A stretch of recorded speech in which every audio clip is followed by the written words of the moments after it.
so right. I thought it was our defensive intensity. We got a couple steals and, typical moving and sharing the ball. That's what we do. And that continued, right? I mean, the defense was better in the second half. 23 assists, 7 turns. We lost up there. We turned it 14 times, if you remember. Can't do that. Certainly can't do it on the road. Have you seen a stat line where somebody has 13 assists and No, I said that to Connor afterwards. I've never seen that.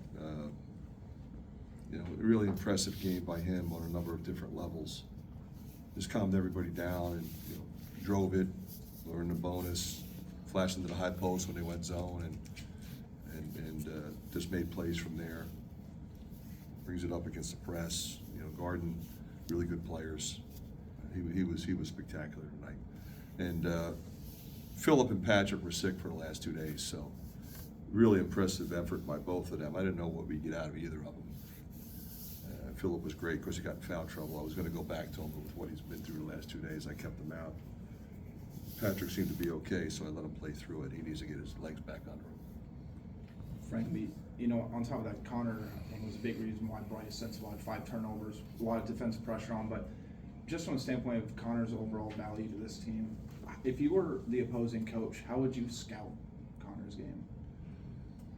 Well, I would pay a lot of attention to him because he's in the middle of just about everything. I would have a great appreciation for him. Because you think about it, when you prepare to play against somebody, Chris probably watched 15 tapes on us, so you see what he does over and over and over. So you got to put some heat on him, and that obviously you got to. What are you gonna do with Chris? What are you gonna do with Tony? What are you gonna do with Philip in the post? Where we got a lot of different guys. When Patrick and Peyton come in, but he's a guy that you have to really pay attention to. Some of his passes were just so quick. Is that just the age and the experience that makes it? In all honesty, he was doing that as a freshman in high school. He made sure Wyatt Lohaus led the state in scoring.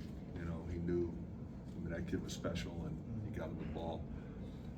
And that's the key. The point you just made is the key to it all. You can't throw it too soon. You can't throw it too late. You got to throw it at the right time, and that's what he does every time. Fran, how does the offense differ when Aaron and Tony really get going, especially early in that second half? They had 13 in the first 20 points. Yeah, I think the key is for them to be aggressive, and they were certainly, both of them were really aggressive tonight, and we need that from them. What were the main differences on the defensive end and also defensive rebounding, keeping Ohio State off of the offensive boards? Yeah, I think that's crucial. I mean, they got a lot of running rebounders. They only got 2 back. They missed 21 shots, only got 2 back. That gives you. That's going to give you. Look at that stat line. You're going to have a shot to win. So good job by our guys. We'd like to have done a better job on McNeil. He got free a couple times early, and he got cooking.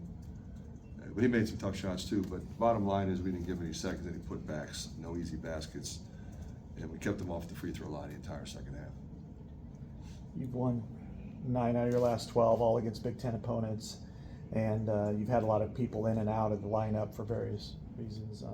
How have you been able to persevere through that as a team? We got good kids. They're winners. They're positive. The thing that bothers me is I want to get Dix and Bowen more minutes. Those 2 guys, and I keep saying that. It's just with the way the other guys are playing and the way the games are going, it's been hard. And I'd like to get Ogundele and Mulvey some opportunities, but we've kind of.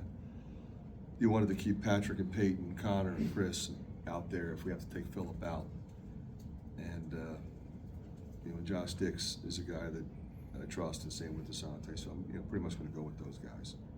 One or two more. Talking about the defensive intensity, you guys stressed that before this one, making it better. Yeah, it had to be better than the last time. I mean, if you remember, it was a game. It was in the balance with a lot of minutes to go, and then we kept kind of cutting it to 8, and we couldn't get it. It would go back to 10. It would go to 8. It would go to 11, and then it went from 10 to 16. So we couldn't let it get there. which we didn't.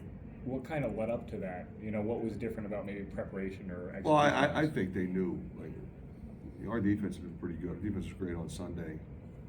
You know, we missed 12 layups in the first half and we're still winning the game. You only do that if you're playing defense. And so, they're really proud of the fact that they were locked in together. Because this team's got a lot of guys that go off the bounce and score. I mean, you go right down the line, pretty much everybody. You know, obviously Key's a post-up guy, Pyron's a post-up guy. The other guys can all take you off the dribble. And they all have girth and they have physicality. So you gotta know, you know when you're in the gaps and who you're closing out to. And they got 2 great three-point shooters, so I think we did a really good job with those guys. Good, thanks, Coach.